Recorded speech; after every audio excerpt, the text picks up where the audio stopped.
अभी क्वेश्चन करेंगे हम लोग वेक्टर्स के। तो इसमें पहला क्वेश्चन है कि vector A B c are 3 non zero vectors such that no two of these are collinear. ये कोई वेक्टर दिया हुआ है, कोई भी वेक्टर कोलिनियर नहीं है ना। तो अगर दो वेक्टर कोलिनियर रहेगा तो दोनों के बीच में एक लीनियर रिलेशन बना सकते हैं। यहाँ पे किसी भी दो वेक्टर के बीच में, ओनली दो वेक्टर के बीच में लीनियर रिलेशन नहीं बनेगा। अब तीनों के बारे में नहीं बताया हुआ कि कोप्लानर है कि कोप्लानर नहीं है, ओके, बस बोला हुआ कि कोई दो लीनियर नहीं है। If vector a plus 2b is collinear with vector c and b plus 3 is collinear with vector a, then a plus 2b plus 6c क्या होगा। ये चार ऑप्शन है, ओके। इसको सॉल्व करते हैं। देखिए जो अपना बेसिक तरीका है उसी से स्टार्ट करते हैं। कहता है कि a plus 2b कॉलिनियर है c के साथ। तो मान लेते हैं कि let a plus 2b, let vector a plus 2b collinear with c है ना। तो सपोज करो कि हम इसको ले लेते हैं, मान लो लैम्डा लैम्डा सी ले लेते हैं, क्योंकि अगर ये इसके साथ कोलिनियर है तो कोई एक लीनियर रिलेशन बनेगा, ठीक। सपोज तो ये पहला इक्वेशन। और फिर क्या कहता है कि b plus 3 इज, और दूसरा लेते हैं b plus 3c, b plus 3c is collinear with a। तो हम लोग लेते हैं, मान लो ये न्यू a, ये सेकेंड इक्वेशन चलेगा यहाँ से। तो हमें इसका वैल्यू बताना है a plus 2b plus 6c से। तो अब जरा ध्यान दीजिए a प्लस बी प्लस हम लोग सी में क्या रिलेशन निकाल, तो अपने पास ये एक रिलेशन आया a प्लस 2b लैम्डा सी और ये, ठीक। तो यहाँ से हम लोग क्या करते हैं कि ऐसा किसी एक वेक्टर को दूसरे वेक्टर के टर्म में लिख दो। मान लो हम b को लिख देते हैं इसके टर्म में, है ना। तो यहाँ से फ्रॉम सेकेंड b वेक्टर को कितना लिखा जा सकता है, म्यू a माइनस 3c, और इसको पुटिंग इन फर्स्ट हमने फर्स्ट में पुट कर दिया। तो देयरफॉर कितना मिल जाएगा, vector a plus 2 mu a minus 3c this is equal to lambda c. Solve करते हैं, a plus 2 mu a minus 6 is equal to lambda c. सबको एक तरफ लेके आओ, a निकाल दो यहाँ से। अगर हम लोग इसमें से a कॉमन ले लेंगे तो 1 प्लस 2 म्यू a, इधर से लैम्डा लेके आते हैं minus 6 plus lambda c is equal to कितना, 0, यानी कि ये रिलेशन आ गया। अब जरा देखो, कहता है कि नो टू आर कोलिनियर, कोई भी दो वेक्टर कोलिनियर नहीं है। तो जब भी कोई दो वेक्टर कोलिनियर नहीं है तो दोनों के बीच में कोई लीनियर रिलेशन नहीं बनेगा, यानी कि a और b कोलिनियर नहीं है और ऐसा रिलेशन बन रहा है। तो इसका मतलब क्या होना चाहिए, ये भी 0 और ये भी 0। तो इसका मतलब कि देयरफॉर इस क्वेश्चन में जो कंडीशन है उस कंडीशन के अकॉर्डिंग ये रिलेशन नहीं बनना चाहिए, क्योंकि कोलिनियर नहीं है। तो नहीं बनना चाहिए मतलब कि ये 0 होना चाहिए, तो ये 0 होना चाहिए। यानी कि देयरफॉर कैसा लिखेंगे, 1 plus 2 mu is equal to 0, यानी कि therefore mu is equal to कितना आ जाएगा, -1/2 and 6 plus lambda is equal to 0। तो लैम्डा इज इक्वल टू कितना, -6। ये एक रिलेशन आ गया, है ना। तो mu is equal to -1/2 and lambda is equal to -6। तो अब इन दोनों में से किसी एक को हम लोग पुट कर देते हैं। तो ऐसा करते हैं कि मान लो कि ये लैम्डा इज इक्वल टू -6 हम इसमें पुट करते हैं। तो जब इसको पुट करेंगे हम लोग तो कितना जाएगा, a plus 2b is equal to -6c, यानी कि that is a plus 2b plus 6c कितना हो जाएगा, दिस इज इक्वल टू 0, यानी कि a plus 2b plus 6c का वैल्यू कितना है, 0 है। और यही चीज का वैल्यू पूछ जा रहा है, तो ऑप्शन के अकॉर्डिंग अपना क्या आंसर हो जाएगा, ये फर्स्ट वाला आंसर हो जाएगा, ठीक है। ये फर्स्ट क्वेश्चन। नेक्स्ट क्वेश्चन करते हैं हम लोग। अभी नेक्स्ट क्वेश्चन देखा जाए।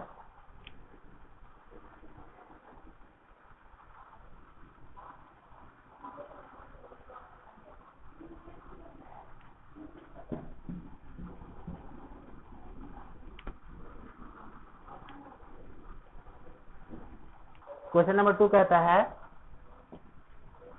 a vector a has the component, vector a has the component 2p and 1 with respect to a rectangular Cartesian system, ये कोई रेक्टेंगुलर कार्टेशियन सिस्टम है जिसमें किसी वेक्टर का कंपोनेंट एक एक्सिस की तरफ 2p है और दूसरे एक्सिस की तरफ 1 है। कहता है कि this system is rotated through an angle theta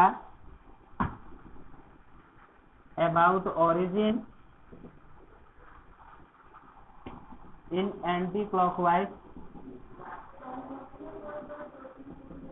anti-clockwise direction। Okay, कहता है कि if with respect to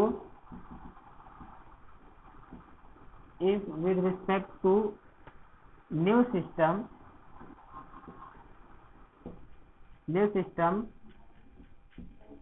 A has component p plus 1 and 1, then चार ऑप्शन है इसमें।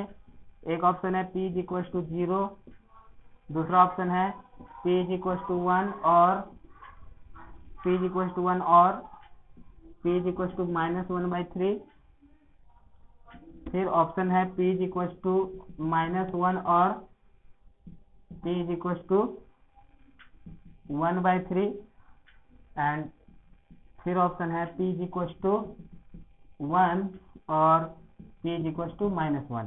ये क्वेश्चन है। क्वेश्चन समझ में आपको, कोई वेक्टर है ना, किसी वेक्टर है, किसी वेक्टर के कंपोनेंट्स है 2p and 1 किसी कार्टेशियन कोऑर्डिनेट सिस्टम में।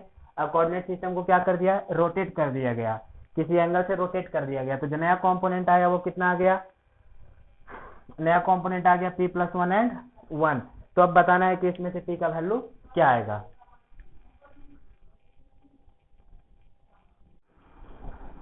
तो अभी इस क्वेश्चन को सॉल्व करते हैं, है ना। तो क्वेश्चन मैंने बता दिया आप लोगों को क्या करना है। तो पहले सिचुएशन में देख लेते हैं। कहता है कि वेक्टर है 2p और 1 कंपोनेंट है। तो मान लेते हैं कि हमारे पास कोई इस तरीके से कार्टेशियन सिस्टम होगा और मान लो कि ये कोई वेक्टर है ना। और इस वेक्टर का अभी इसमें कितना कंपोनेंट है, एक में है कंपोनेंट 2p, एक में कंपोनेंट 2p है एक एक्सिस पे, और दूसरे एक्सिस पे कंपोनेंट कितना है, 1 है। जब कोई दूसरे एक्सिस पे कंपोनेंट 1, तब कोई वेक्टर a है। तो इसके हिसाब से मैग्नीट्यूड कितना हो जाएगा, कितना आ जाएगा magnitude, 2p square plus 1 square under root, ये मैग्नीट्यूड आ जाएगा, है ना। अब क्या है, कहता है कि ये जो नया अपना है सिस्टम उसको थीटा एंगल से एंटी क्लॉकवाइज रोटेट कर दिया गया। मतलब कि जो कोऑर्डिनेट है ना सिस्टम, इसको थीटा एंटी क्लॉकवाइज ऐसे घुमा दिए। तो सपोज करो कि ये जो वेक्टर था ये एज इट इज अपने जगह पे है, बस इस कोऑर्डिनेट सिस्टम को ऐसे घुमा दिया गया। तो मान लीजिए कि जो नया कोऑर्डिनेट सिस्टम ऐसे आया, सपोज कि ये पुराना वाला था, मान लो ये पुराना वाला था कोऑर्डिनेट एक्सिस, अभी घुमा करके इसको ऐसे और ये ऐसे हो गया, सपोज दैट ये नया कोऑर्डिनेट सिस्टम। अब इसका क्या कह रहा है कि इसका इसमें कितना कंपोनेंट है, इसका इसमें कंपोनेंट, नया कंपोनेंट कितना बता रहा है, नया कंपोनेंट बता रहा है इस पे p plus 1, यानी कि ये p plus 1 है। और इधर कितना कंपोनेंट है, 1 है ना। और इधर कितना कंपोनेंट बोल रहा है, अभी भी ये 1 ही बोल रहा है। तो अब इसके हिसाब से मैग्नीट्यूड कितना हो जाएगा, ये वेक्टर a है तो इसके हिसाब से मैग्नीट्यूड हो जाएगा p plus 1 स्क्वायर प्लस कितना 1 स्क्वायर अंडर रूट, ये नया कंपोनेंट। तो अब जरा देखो मैग्नीट्यूड तो चेंज नहीं होगा, भले अगर कोऑर्डिनेट सिस्टम को, इस फ्रेम को हम लोग इधर से उधर घुमाए, यानी इसके अबाउट ऐसे रोटेट कराया जाए, तो कंपोनेंट का इंडिविजुअल वैल्यू चेंज हो सकता है, लेकिन जो मैग्नीट्यूड है वेक्टर का वो हर सिस्टम में मैग्नीट्यूड क्या रहेगा, सेम ही रहेगा। तो इसका मतलब कि ये वाला और ये वाला दोनों क्या है, सेम ही है।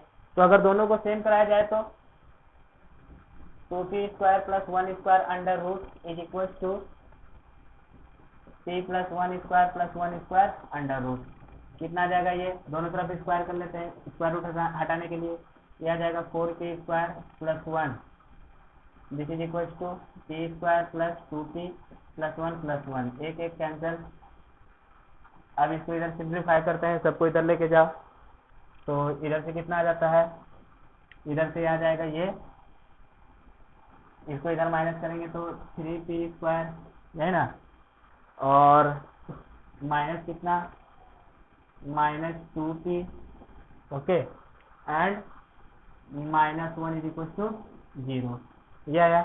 अब इसको अगर रिजॉल्व किया जाए तो कैसे रिजॉल्व होगा, ये रिजॉल्व होगा 3p² - 3p + p - 1 = 0, इधर से 3p कॉमन निकाल लेते हैं, इधर से p - 1 कॉमन निकाल लेते हैं, यानी कि this is equal to 3p + 1 and p - 1 = 0, तो कितना हो जाएगा सॉल्व होकर के, यानी कि देयरफॉर कितना आ जाएगा, p = 1 और p = -1/3, यानी कि इसमें से ऑप्शन है अपने पास p = 1 और p = -1/3, ये अपने पास आंसर आ गया। तो बस इतना ध्यान रखना है कि अगर हम लोग कोऑर्डिनेट फ्रेम को रोटेट करा रहे हैं, कोऑर्डिनेट फ्रेम को रोटेट करा रहे हैं, तो वेक्टर का कंपोनेंट इंडिविजुअली चेंज हो सकता है, लेकिन जो वेक्टर का मैग्नीट्यूड है, जो लेंथ है, वो कभी भी चेंज नहीं होगा।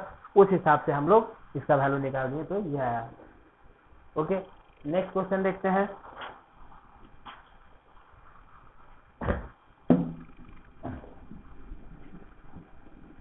नेक्स्ट क्वेश्चन कहता है, इसमें हम लोग रेशियो निकालने वाला क्वेश्चन है। कहता है कि ये कोई PQRS क्वाड्रिलेटरल है, ये PQRS ऐसा कोई क्वाड्रिलेटरल है जिसमें PQ ए वेक्टर दे रखा है, ये जो PQ है इसको ए वेक्टर नाम दिया गया है, एंड ये जो QR है इसको बी वेक्टर नाम दिया गया है, एंड SP, ओके, SP जो वेक्टर है that is vector A - B, और M is midpoint of QR, M is midpoint of QR, and X is point on SM, X is point on SM such that SX is equals to 4/5 SM, okay, मतलब कि PQ का vector, PQ को A vector से नाम दे दिया, QR को B vector से नाम दे दिया, और SP कितना दे दिया, वेक्टर A - B, है ना। SP वेक्टर यानी कि position vector of P minus position vector of S, that is equal to ऐसा वेक्टर A - B, जो भी नाम दिया होगा वेक्टर SP। अब यहाँ से X कोई पॉइंट लिया हुआ है, X is a point on SM, X is a point on M is the mid point of QR, ये हमने कोई मिड पॉइंट में लिया M, और इसको हमने ऐसे मिला दिया। कहता है X is point on SM such that SX is equal to 4/5 SM, यानी SX यानी कुछ इस तरीके से, सपोज करो कि हमने X ले लिया, तो SX is equal to 4/5 SM। इसका मतलब क्या पता चल रहा है कि SX is equal to 4/5 of SM, मतलब कि क्या है, ये SM का 4/5 पार्ट है ना, इसको गलत दिखा रहे हैं, यहाँ पे ऐसे दिखाना चाहिए, यानी कि SM को 5 पार्ट में डिवाइड कर दिया गया है, 5 पार्ट में जो SX है ये SM का 4 पार्ट के बराबर है। अब कहता है कि PX का रेशियो पूछना है, तो मतलब तो बताना है कि देन, अब इसमें हम लोग को फाइंड करना है कौन सा ऑप्शन सही होगा। कहता है कि PX is equal to 1/5 PR and PX is equal to 3/5 PR and Px is equals to 2/5 PR and is none of these, यानी कि हमें इसमें ऐसा बताना है, चलेगा। तो एक काम करते हैं, यहाँ से हम लोग पहले इसको जोड़ लेते हैं Px को, ठीक है, हमें Px से पूछ रहा है ना, Px is equal to PR कितना होगा। कहता है M is midpoint on QR, X is a point on SM such that, तो Px का वैल्यू इसके टर्म में बताना है ऑप्शन, ओके। कहता है x is a point on Sm such that xm is the most point. तो जरा देखिए यहाँ पे ऐसा बोला गया कि px को pr के टर्म में पूछ रहा है। यहाँ पे px को, ये जो अपने पास डाटा दिया हुआ है, इस डाटा के अनुसार अब ये जो px बोला गया तो ये पूछ रहा है कि pr के टर्म में, है ना, px और pr के टर्म में। असल में ये वेक्टर्स के फॉर्म में ऐसे लिखा हुआ है ऑप्शन। तो आप मुझे बताइए कि जब अगर हम लोग ऐसे px को pr के टर्म में लिखेंगे वेक्टर के फॉर्म में, यानी कि px और pr में कोई लीनियर रिलेशन दिखा रहे हैं, है कि नहीं, तो इसका मतलब ये हुआ कि ये जो p है ये ऐसे x को होते हुए r को ही जाकर के मिलेगा। अगर ये p x को होते हुए ऐसे r को जाकर के मिलेगा तब जाकर के हम लोग ऐसा कुछ रिलेशन बता सकते हैं। नहीं तो अगर ऑप्शन में px को pr के टर्म में लिख रहे हैं, यानी एक वेक्टर को दूसरे वेक्टर के टर्म में लिख रहे हैं, इसका मतलब दोनों वेक्टर या तो कॉलिनियर होगा तभी ना, है कि नहीं, या तो दोनों वेक्टर कॉलिनियर होना चाहिए या दोनों वेक्टर पैरेलल होना चाहिए। अब एक ही जगह से दो वेक्टर अलग अलग तरीके से लेंगे तो पैरेलल कैसे हो सकता है? तो इसका मतलब कि ये px ही जाके r को मिलेगा और ये हमारे पास ऑप्शन आ गया, चलेगा। अब हम लोग इसको सॉल्व करते हैं।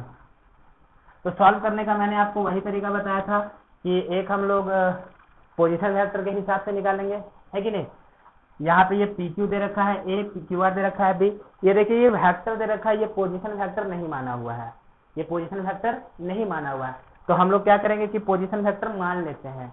सपोज करो किसी एक को तुम ओरिजिन ले लो, ठीक, हम किसी एक को ओरिजिन ले लेते हैं। तो मान लेते हैं कि let P is origin. Suppose करो कि P ओरिजिन है, यानी कि इसका पोजीशन वेक्टर हम लोग 0 ले लिए, है ना। तो PQ वेक्टर कितना आ जाएगा? PQ वेक्टर दे रखा है, ये दे रखा है A, एंड PQ वेक्टर क्या हो जाएगा? Position vector of Q minus position vector of P, है ना। जब हम लोग वेक्टर ए बी लिखते हैं तो position vector of b minus position vector of a, तो यानी कि यहाँ से position vector of q minus position vector of p, ये कितना है? ये ए वेक्टर के बराबर है। तो पोजीशन वेक्टर ऑफ पी हमने कितना ले लिया है? 0। ये पोजीशन वेक्टर ऑफ पी हमने ओरिजिन ले लिया, तो therefore position vector of Q कितना आ गया? ये अपने पास ए आ गया, यानी कि position vector of Q is a. Similarly अब हम लोग आर का निकाल लेते हैं। क्यू आर कितना दे रखा है? बी ना, क्यू आर दे रखा है this is equal to b. इसको हम लोग कैसे लिखेंगे? Position vector of R minus position vector of Q, this is equal to b. अब क्यू का पोजीशन वेक्टर ए है, यानी कि position vector of R is equal to b plus position vector of Q, यानी कि that is b plus position vector of Q कितना हो जाएगा? दे रखा है ए, यानी कि ये हो जाएगा, ये हो गया पोजीशन वेक्टर ऑफ आर। इधर से एक हम लोग को पोजीशन वेक्टर मिल गया, है ना। अब ये पोजीशन वेक्टर मिलने के बाद हम लोग क्या करते हैं? पोजीशन वेक्टर ऑफ एम निकालते हैं। तो पोजीशन वेक्टर ऑफ एम हम लोग कितना लिखेंगे? ये मिड पॉइंट है ना, ये मिड पॉइंट है। क्यू का पोजीशन वेक्टर यहाँ से मिल गया हम लोग को, ए मिल गया, और आर का पोजीशन वेक्टर कितना मिल गया हम लोग को? ये बी प्लस ए मिल गया, चलेगा। तो अब इसका पोजीशन वेक्टर कितना आएगा? मिड पॉइंट है, तो इन दोनों का सम डिवाइडेड बाय 2, यानी कि that is equal to a plus B plus a by 2, यानी कि this is equal to 2a plus b by 2, that is 2a plus b by 2। This is position vector of m, ये m का position vector, ठीक। अब question के according, अब यहाँ से क्वेश्चन के according Sx is 4/5 sm, Sx is 4/5 sm ना, यानी कि ये 4:1 में है। Sx इज टू xm कितना है? 4:1। तो हम लोग यहाँ से क्या करेंगे? इसका पोजीशन वेक्टर निकाल देंगे, x का। तो इससे पहले x का पोजीशन वेक्टर निकाले तो हम लोग को x का पोजीशन वेक्टर निकालना पड़ेगा। तो अपने पास क्या दे रखा है? Sp is equal to a minus p। Question में अपने पास क्या है? Vector Sp this is equal to vector a minus p।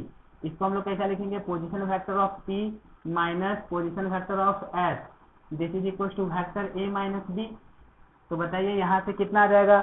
p तो 0 है कि नहीं, तो p 0 हो गया, तो यानी कि 0 minus position vector of s this is equal to a minus b। तो therefore position vector of s is equal to b minus a। यानी कि एच का पोजीशन वेक्टर कितना आ गया, ये आ गया b माइनस ए, ये पोजीशन वेक्टर। m का पोजीशन वेक्टर कितना, 2a plus b, 2a plus b by 2, ये हमने पोजीशन वेक्टर निकाल लिया। अब पोजीशन वेक्टर ऑफ x निकालते हैं। पोजीशन वेक्टर ऑफ x कितना आ जाएगा, position vector of x, position vector of x के लिए हम लोग क्या करते हैं, 4 इंटू एम का पोजीशन वेक्टर, ये हो जाएगा 4 इंटू एम का पोजीशन वेक्टर, यानी कि that is 2a plus b by 2 plus 1 into इसका position vector b minus a upon कितना, 4 प्लस 1। ओके, सिंप्लीफाई किया जाए तो इधर से ये 2 टाइम्स कैंसिल हो जाएगा, कितना बचेगा, 4a plus 2b plus b minus a by कितना, 5, यानी कि this is equal to 4a minus a, this is equal to 3a plus 3b by 5, है ना, यानी कि 3 by 5 a plus b, this is the position vector of H. ठीक, अब इतना होने के बाद हम लोग px फाइंड करते हैं। तो px क्या हो जाएगा, position vector of x minus position vector of p, position vector of x minus position vector of p and p is origin, तो ये तो 0 है, तो देयरफॉर px कितना बचेगा, ये बचेगा 3 by 5 a plus b minus 0, इतना ही रह जाएगा।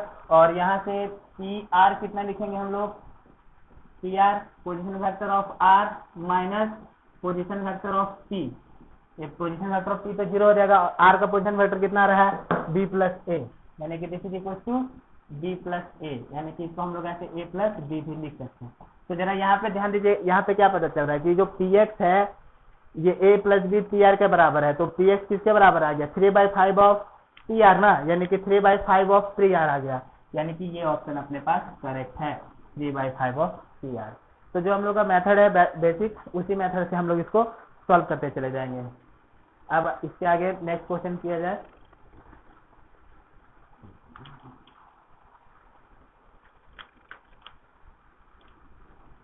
ओके, तो आप लोग नोट करते जाएंगे। नेक्स्ट क्वेश्चन देखते हैं।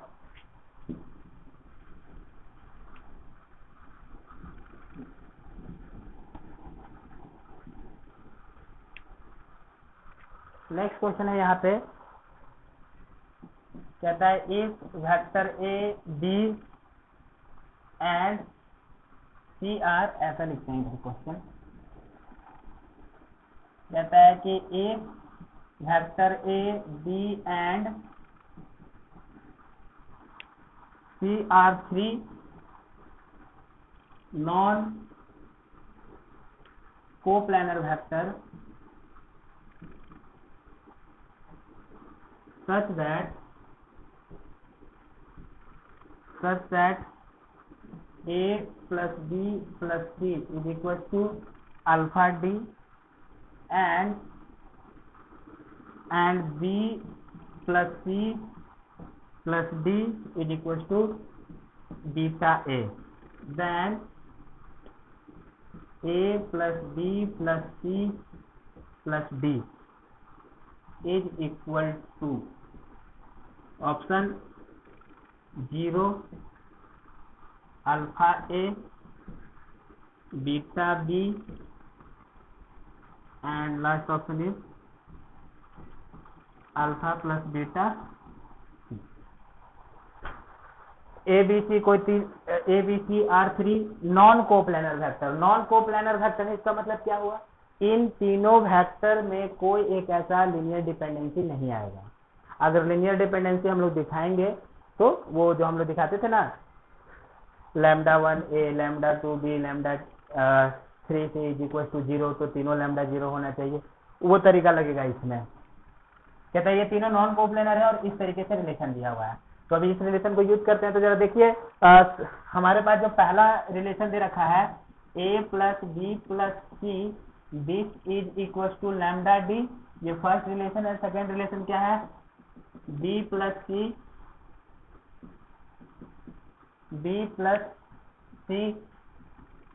Plus D this is equal to beta A. Okay, तो ऐसा करते हैं कि इस रिलेशन से हम लोग डी को लिख लेते हैं बाकी के टर्म में, this is equal to beta a minus b minus c, ये रिलेशन आ गया। अब ऐसा करो डी को इसमें पुट करो पहले वाले रिलेशन में, तो जब डी को हम लोग इसमें पुट करेंगे तो कैसा मिलेगा, a plus B plus C is equal to alpha beta a minus b minus c. Okay, अब सब ए को एक साथ रखेंगे, बी को एक साथ रखेंगे और सी को एक साथ रखेंगे।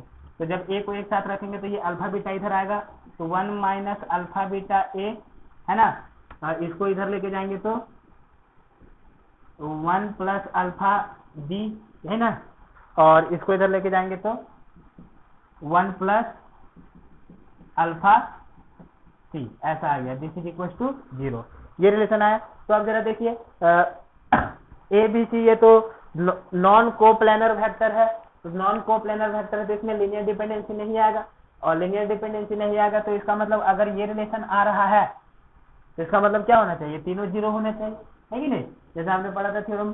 तो देयरफॉर हम लोग कैसा लिखेंगे, 1 minus alpha beta is equal to 0 and 1 minus alpha 0, इधर से या इधर से दोनों तरफ से बराबर है, तो 1 माइनस अल्फा 0, तो अल्फा कितना आ जाएगा 1, यानी अल्फा का वैल्यू कितना है 1 है। तो जब अल्फा का वैल्यू यहाँ पे 1 पुट करेंगे तो 1 minus 1 into beta is equal to 0, तो बीटा भी कितना है 1, यानी अल्फा का वैल्यू भी 1 है और बीटा का वैल्यू भी कितना है 1 ही है। तो जब अल्फा का वैल्यू 1 और बीटा का वैल्यू 1, तो यहाँ से अपने पास क्या रिलेशन आ रहा है, सॉरी यहाँ पे 1 प्लस अल्फा है, अल्फा इज इक्वल टू कितना -1, अल्फा इज इक्वल टू -1 तो माइनस माइनस प्लस, यानी कि बीटा इज इक्वल टू -1, तो अल्फा इज इक्वल टू -1 और बीटा इज इक्वल टू कितना -1। तो किसी एक में भी पुट कर दो, मान लो कि हमने यहाँ पे अल्फा को -1 पुट कर दिया, तो -1 पुट कर दिया, तो जब इसको इधर लेके जाएंगे तो क्या हो जाएगा, A B C plus D, और वो किसके बराबर हो जाएगा, 0 के बराबर हो जाएगा। तो यहाँ पे कौन सा ऑप्शन आ रहा है, ये 0 वाला आंसर आ रहा है, तो ये अपना 0 हो जाएगा आंसर। ठीक है, नेक्स्ट क्वेश्चन देखा जाए।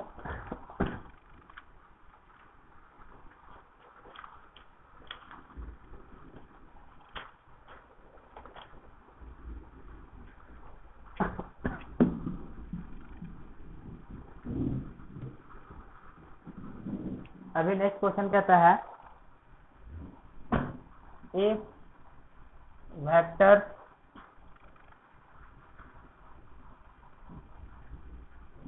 क्वेश्चन है, कहता है कि A B and C are 3 vectors of which every pair is non collinear, मतलब कि कोई सा भी दो ले लो, ए बी ले लो या बी सी ले लो या ए सी ले लो, कोई सा भी दो वेक्टर नॉन कॉलिनियर है, मतलब कि उनके बीच में कोई लीनियर रिलेशन नहीं बन सकता। कहता है कि if vector A plus B and B plus C are collinear with C and A respectively,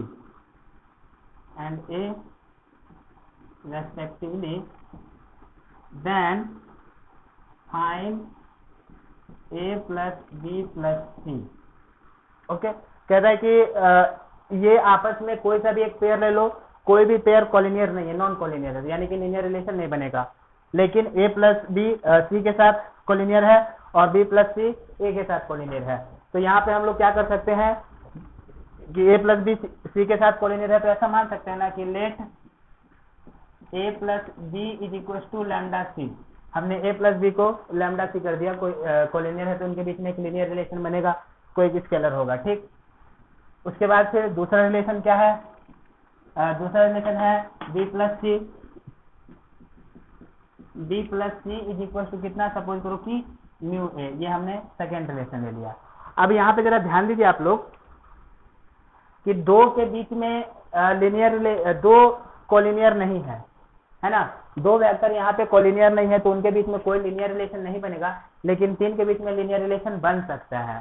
ठीक है, तो ऐसा करते हैं कि यहाँ पे ये जो तीनों के टर्म में आ रहा अपना रिलेशन, किसी को इसको 2 के टर्म में लिख लेते हैं। 2 के टर्म में लिख लेंगे तो क्या फायदा होगा कि नॉन कोलिनियर है, तो यानी कि इंडिविजुअल कोएफिशिएंट जो भी आएगा वेक्टर के साथ वो क्या आ जाएगा, 0 आ जाएगा।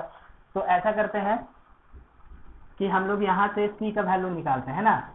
c का वैल्यू कितना लिख देंगे, म्यू ए माइनस बी, और इस c को इसमें पुट कर लेते हैं। तो इसको इसमें पुट करेंगे तो कितना आ जाएगा, a plus B is equal to lambda mu A minus B, यानी कि that is a plus B is equal to mu lambda A minus lambda B. अब a को a के साथ रख लेते हैं और b को b के साथ। a को a के साथ रखेंगे तो कितना आ जाएगा, 1 माइनस म्यू लैम्डा ए, और इसको इधर रखेंगे तो प्लस 1 प्लस लैम्डा बी, ये कितना आ जाएगा, दिस इज इक्वल टू 0, है ना। इसको इधर लेके जाएंगे तो प्लस में। अब जरा देखिए ए और बी आपस में नॉन कोलिनियर है। नॉन कोलिनियर होने की वजह से क्या होना चाहिए, ये भी 0 होना चाहिए और ये भी 0 होना चाहिए, यानी कि देयरफॉर क्या रिलेशन आ रहा है, 1 प्लस लैम्डा 0, यानी लैम्डा कितना, -1, और इधर से 1 minus mu lambda is equal to 0, यानी 1 माइनस म्यू लैम्डा का वैल्यू कितना है, -1 इक्वल टू 0, यानी कि क्या रिलेशन लिखेंगे हम लोग यहाँ से, 1 plus mu is equal to 0, यानी म्यू इक्वल टू कितना, -1। हमें लैम्डा का वैल्यू भी मिल गया और म्यू का वैल्यू मिल गया। अब जरा देखो कि लैम्डा इज इक्वल टू -1 यहाँ पे पुट किया, ये माइनस सी हो जाएगा, इधर लेके जाएंगे तो a प्लस बी प्लस सी हो जाएगा, किसके बराबर आ जाएगा, 0 के बराबर आ जाएगा। पुट करके देखो, अब यही लैम्डा इसमें पुट कर लेते हैं तो कितना आ जाएगा बताओ, ये आ जाएगा यहाँ से a plus B minus c, यानी कि a प्लस बी प्लस सी कितना हो जाएगा, 0, यानी इसका आंसर कितना आ जाएगा, 0 आ जाएगा, यानी इस क्वेश्चन का आंसर 0 है। ठीक, नेक्स्ट क्वेश्चन करते हैं।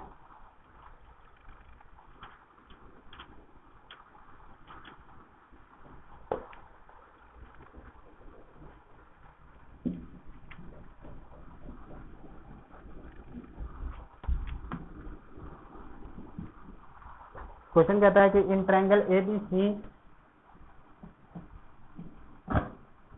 In triangle ABC if 2AC equals to 3CB, then 2OA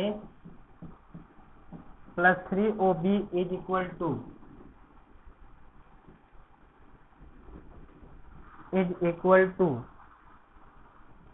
A कितना, 5OC, option B -OC, this is 3B, sorry this is equal to OC and D is none of this. ठीक है, तो solve कर लेते हैं जरा। कहता है कि 2OA प्लस 3OB का वैल्यू निकालना है ना हमें, तो एक लाइन में बन जाएगा। According to question 2AC is equal to 3CB, मतलब 2 position vector of C minus position vector of A, this is equal to 3 position vector of B minus position vector of C, यानी कि this is 2OC, यही ना position vector of C, origin के respect में OC minus OA, this is equal to 3OB minus OC, यानी कि that is 2OC minus 2OA, this is equal to 3OB minus 3OC। ठीक, तो ऐसा करते हैं कि OC वाला टर्म एक साथ रख लेते हैं, इसको इधर लेके जाते हैं, इसको इधर लेके आते हैं। तो जब इसको इधर लेके आएंगे तो 2OC और 3OC ऐड हो जाएगा, कितना बचेगा, 5OC, this is equal to 3OB plus 2OA, और यही तो फाइंड करना है। तो 3OB प्लस 2OA कितना आ जा रहा है, 5OC आ जा रहा है, मतलब कि ये हो जाएगा अपना आंसर। ओके, तो ये सब आप नोट कर लीजिए।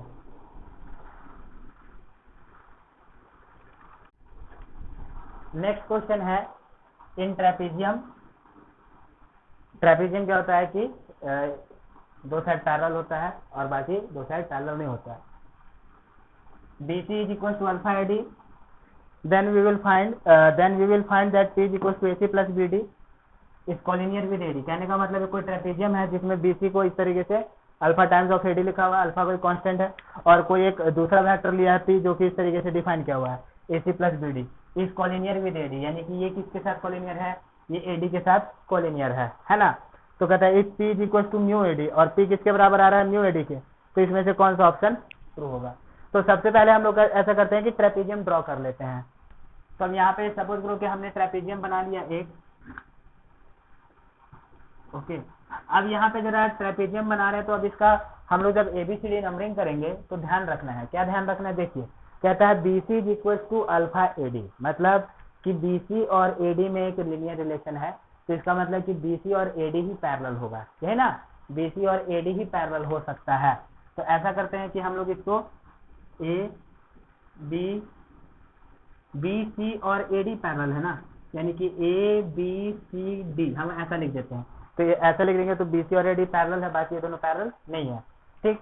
अब क्या कहता है कि BC is equal to alpha AD, BC alpha AD के बराबर है। तो जरा देखिए यहाँ पे हम लोग को पोजीशन वेक्टर ऐसे लेने का जरूरत हो सकता है। तो ऐसा करते हैं कि हम किसी एक को 0 ले लेते हैं, है ना।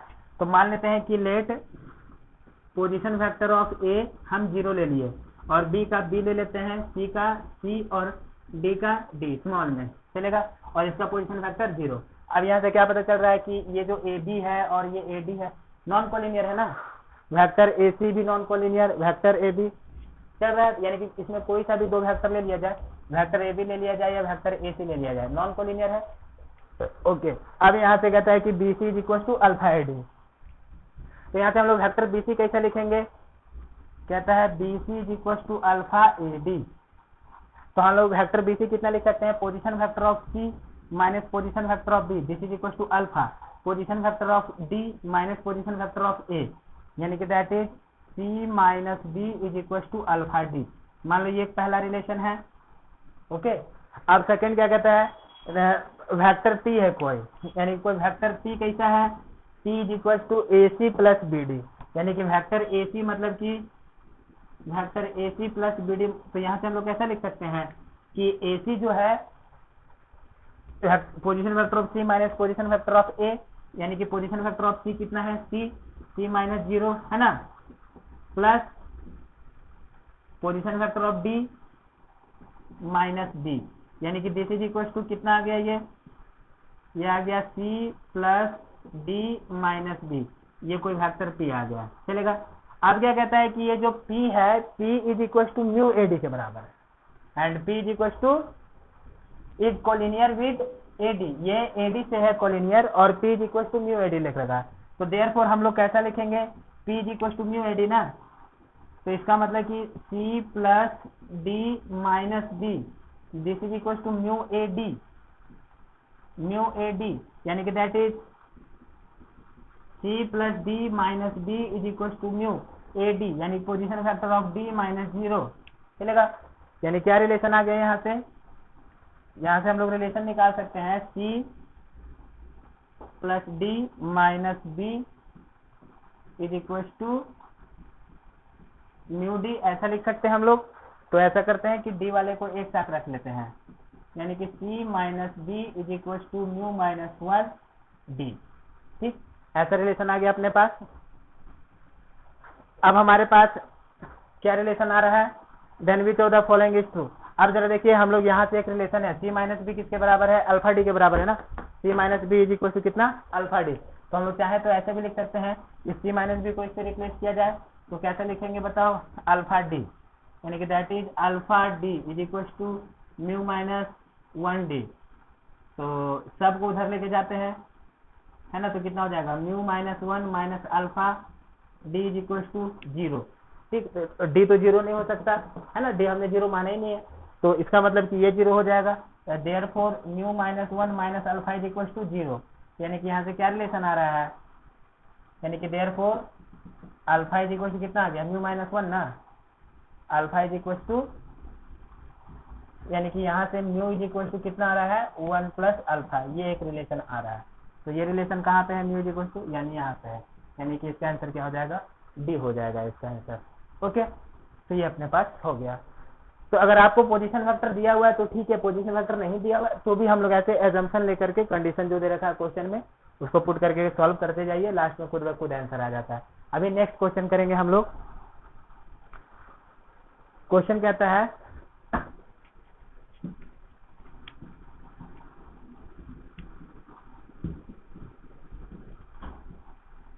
क्वेश्चन है कि गिवन वेक्टर ए, अपने पास वेक्टर दिया हुआ है,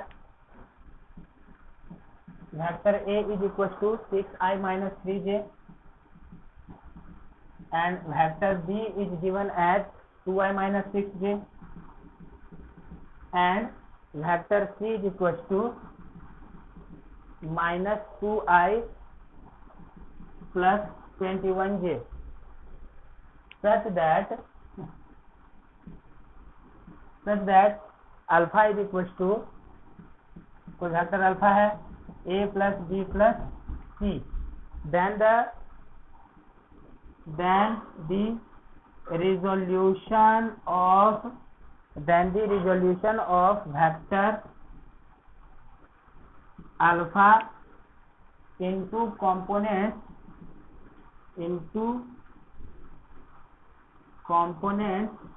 with respect to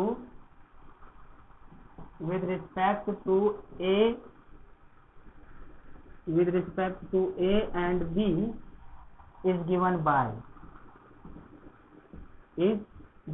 ऑप्शन दे रखा है 3a minus 2b, second option 3b minus 2a and 2a minus 3b and this is a minus 2b। Okay, तो जरा देख लेते हैं कि इस क्वेश्चन का कहने का मतलब क्या है। क्वेश्चन कहने का मतलब यह है कि ए बी सी ऐसे कोई 3 वेक्टर है और अल्फा को हम लोग ऐसे लिखेंगे। तो कहता है कि देन द रिजोल्यूशन, अगर हम लोग अल्फा को ए और बी में रिजोल्व करना चाहें तो किस तरीके से लिखेंगे। मतलब इसका मतलब ये हुआ कि अल्फा को केवल ए और बी के टर्म में लिखना है, अल्फा को केवल ए और बी के टर्म में लिखना है ना। तो इसका मतलब कि सी को ए और बी के टर्म में रिजोल्व करके लिखना पड़ेगा, यानी कि अगर हमने सी को ए और बी के टर्म में लिख दिया तो अल्फा अपने आप ए और बी के टर्म में आ ही जाएगा। ठीक, तो हम लोग ऐसा करते हैं कि सी को ए और बी के टर्म में लिख देते हैं। तो मान लेते हैं कि let C is equal to lambda A plus mu B. Okay, अगर आना होगा तो आ ही जाएगा। तो कितना आ जाएगा, सी का वैल्यू कितना है, this is equal to minus 2i plus 21j, this is equal to alpha a कितना है 6i minus 3j plus mu B कितना है 2i माइनस 6j, यानी कि that is minus 2i, this is minus 2i plus 21j is equal to lambda 6 lambda i minus 3 lambda j plus 2 mu i minus 6 mu j। अब ऐसा करते हैं कि i वाला टर्म एक साथ रख लो सब। तो i वाला टर्म एक साथ रखेंगे तो इधर से ये आएगा, ये है और ये है, तो सबको इधर लेके आएंगे तो minus 2 minus 6 lambda minus 2 mu i, और j वाला अगर लिखेंगे तो इधर से 21, इधर से प्लस 3 लैम्डा है ना, और इधर से कितना plus 6 mu j is equal to 0। अगर देखिए वेक्टर 0 हो गया तो इसका मतलब ये भी 0 होना चाहिए और ये भी 0 होना चाहिए।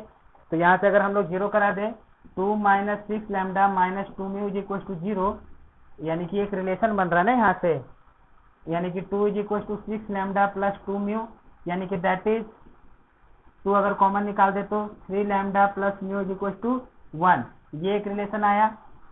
और यहाँ से क्या रिलेशन आएगा 21 plus 3 lambda plus 6 mu is equal to 0, यानी कि 3 lambda plus 6 mu is equal to minus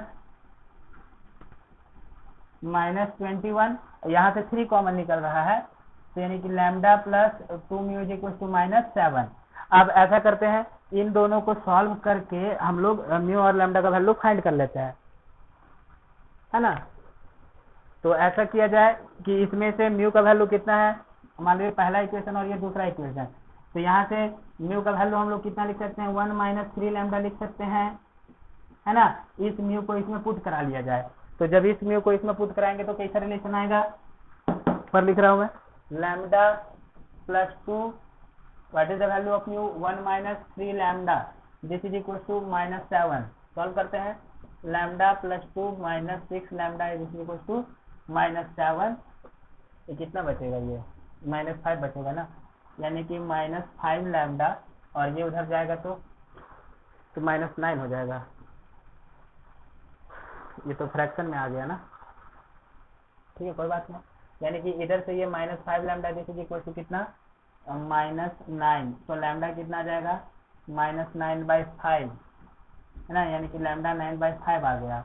अब लैम्डा 9/5 आ गया तो देयरफॉर हम लोग म्यू कितना लिखेंगे, म्यू इज इक्वल टू 1 - 3 9/5, यानी कि 1 - 27/5, ये इधर और 5 इधर जाएगा, 5 जाएगा, 5 में से 27 माइनस करें कितना जाएगा, 22 ना, यानी कि -22/5, ये आ गया म्यू का वैल्यू। अब हमने लैम्डा लिख दिया, म्यू लिख दिया, तो देयरफॉर सी कितना आ जाएगा, यहाँ से सी को हम लोग ऐसा लिख सकते हैं, सी इज इक्वल टू, यानी कि देयरफॉर, मैं इसको मिटा रहा हूँ इधर, जरा ध्यान दीजिए, सी कितना आ गया, सी इज इक्वल टू, कहीं पे गलती नहीं हुआ एक बार चेक कर लेते हैं। हमारे पास ए दिया हुआ है 6i3j, बी, और बी कितना दे रखा है 2i - 6j, और सी कितना दे रखा है -2i + 21j। ओके, और जब हम लोग इसको ऐसे पुट किए तो 21j है तो सबको सॉल्व किया गया, i का सब i के साथ, -2i -6 लैम्डा, ठीक है, उसके बाद -2 में चलेगा। फिर ये 21j ये इधर आया तो प्लस में हो गया है ना, और ये भी आया तो इधर प्लस में हो गया, ठीक। यहाँ से 3 कॉमन ले लिए थे, 3 दूनी 6, 3 कॉमन लिया तो लैम्डा प्लस -7, 3 से 3, ठीक, करके देखते हैं आगे। तो देयरफॉर सी कितना, therefore c is equal to lambda a, यानी कि 9/5a -22/5b, ऐसा लिखा जा सकता है।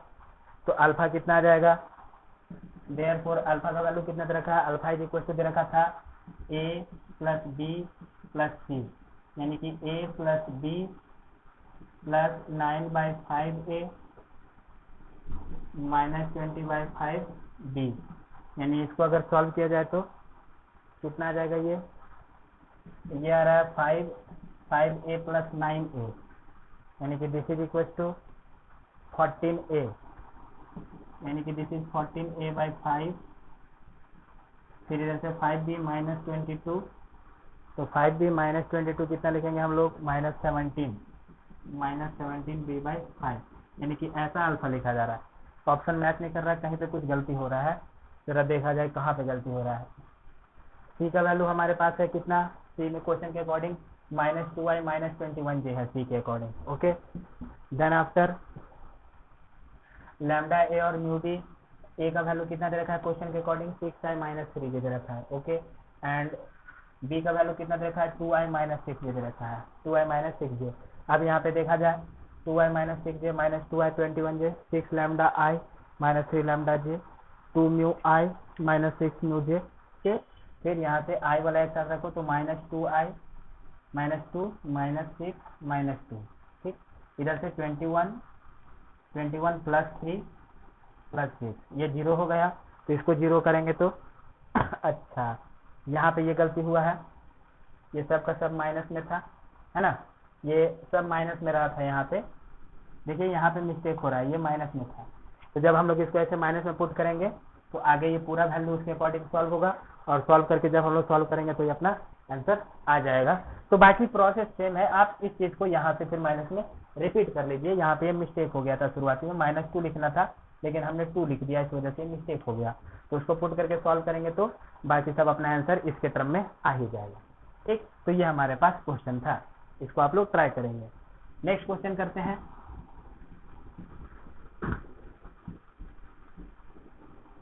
अभी नेक्स्ट क्वेश्चन इसमें है, कहता है कि क्वेश्चन है कि अपने पास 4 वेक्टर दिया हुआ है, कहता है position vector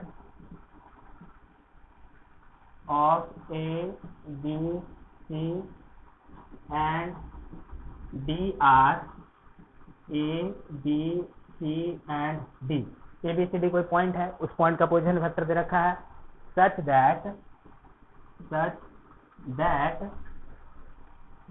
vector a minus B is equal to vector d minus c. तो ऑप्शन क्या रखे हैं, अब इसके बेसिस पे हमें क्या बताना है, a B and c d bisect each other, ये एक ऑप्शन है। दूसरा ऑप्शन है b d and a c, b d and a c bisect each other. Third option है a B and c d, a B and c d trisect each other, okay. And last option है b d and a c, b d and a c trisect each other. हाँ, bisect का मतलब कि दो equal part में, trisect का मतलब कि 3 पार्ट में डिवाइड कर रहा है। ठीक, तो अब इसको जरा हम लोग क्वेश्चन के अकॉर्डिंग आगे बढ़ते हैं। अब ये जो पोजीशन वेक्टर दे रखा है ए बी सी डी का, इसमें ऐसा कुछ बताया नहीं है कि ये कोप्लानर है कि कोलिनियर है, ऐसा कुछ भी डिस्कस नहीं किया हुआ है ना, बस बता रखा है कि पोजीशन वेक्टर है। तो यहाँ से हम लोग शुरू करते हैं। Vector a minus B is equal to d minus c, यानी कि that is a minus B is equal to d minus 2c। इसको जरा अरेंज किया जाए। देखिए हम लोग इसको a प्लस 2c लिख देते हैं और इसको b प्लस 2d लिख लेते हैं, है ना। अब एक काम किया जाए, इसको हम लोग ऐसे लिख दे a plus 2c 1 plus 2 is equal to b plus 2d 1 plus 2। ठीक, तो इसका मतलब क्या पता चल रहा है हमें, बताइए तो। इसका मतलब क्या पता चल रहा है, इसका मतलब देखिए ए और सी कोई पोजीशन वेक्टर है।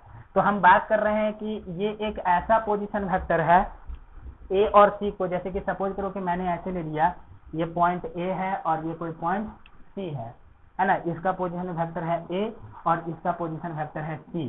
तो ये क्या है, ये भी एक पोजीशन वेक्टर है जो ए सी पे लाई करता है, सच दैट कि मान लो हम इसका नाम दे देते हैं एक्स, कि ये एक्स ऐसा है जो कि क्या करता है, इसको और इसको 1:2 के रेशियो में बाइसेक्ट कर रहा है। इसका मतलब यही है ना। मान लो हम इसको x दे देते हैं और सपोज करो कि हम इसको नाम दे देते हैं y। अब ये भी क्या बोल रहा है, ये भी बोल रहा है कि सपोज करो कि हमने ऐसे ले लिया, मान लो हम इसको b ले लेते हैं और इसको d ले लेते हैं, इसका पोजीशन वेक्टर b है, इसका पोजीशन वेक्टर d है। तो इसका मतलब क्या हुआ, ऐसा पोजीशन वेक्टर जो कि BD को 1:2 में डिवाइड करता है, यानी कि ये कोई y है जो कि 1:2 में डिवाइड कर रहा है ना। अब x और y क्या है, दोनों सेम है ना। जो x का पोजीशन वेक्टर वही y का पोजीशन वेक्टर है। तो इसका मतलब कि कुछ ऐसा रहा होगा, ठीक, ये b होगा और ये क्या होगा d, और x और y दोनों एक ही जगह पे लाई कर रहा है, x भी यहीं पे और y भी यहीं पे, और ये 1:2 में बाइसेक्ट कर रहा होगा ये पॉइंट। तो इससे क्या पता चल रहा है कि ये जो AC है इस पॉइंट पे ट्राइसेक्ट हो रहा है, और ये जो BD है वो भी इस पॉइंट पे क्या हो रहा है, ट्राइसेक्ट हो रहा है। तो इसका मतलब क्या हो रहा है कि BD भी ट्राइसेक्ट हो रहा है और AC भी क्या हो रहा है, ट्राइसेक्ट हो रहा है, यानी कि BD and AC trisect each other, यानी कि ये अपना आंसर आ गया, जो कि इस पॉइंट से हमें पता चल रहा है। ओके।